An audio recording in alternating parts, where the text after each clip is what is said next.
Merhaba Mülayim abi. Ne haber amorti kağıdı? Dibim tutar gidene bekle mesela yani. Yarına yeni bir tövbe gelse keşke 20 ton jöleyle beni de güldürenler olsa mesela yani. Dibim tutarsa bak telaşa böyle zulme gülme. Dinamit elde gidene dek bir bekle mesela yani. Yarına yeni bir tövbe gelse keşke 20 ton jöleyle beni de güldürenler olsa mesela yani. Sefer taslı katil ben mülayim sertim. Ayakkabında taş misali ızdırabın emmi. Bütünden 50 kestiren kazası geldi geçti. 20.000 franga söyle kimde kral dairesi. Ser bir paspas kazma olsanız kazılmaz. Islatıp kemerle dövseniz de bende tek silah. Gelin limon gelin masamda ıslah etsin. Kan kusarken ıstakayla mıhlayın beni. Bak yedirdim meselayı yani.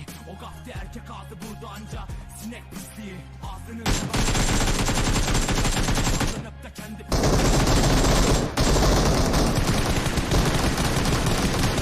elimde Hacı Bekir lokumları.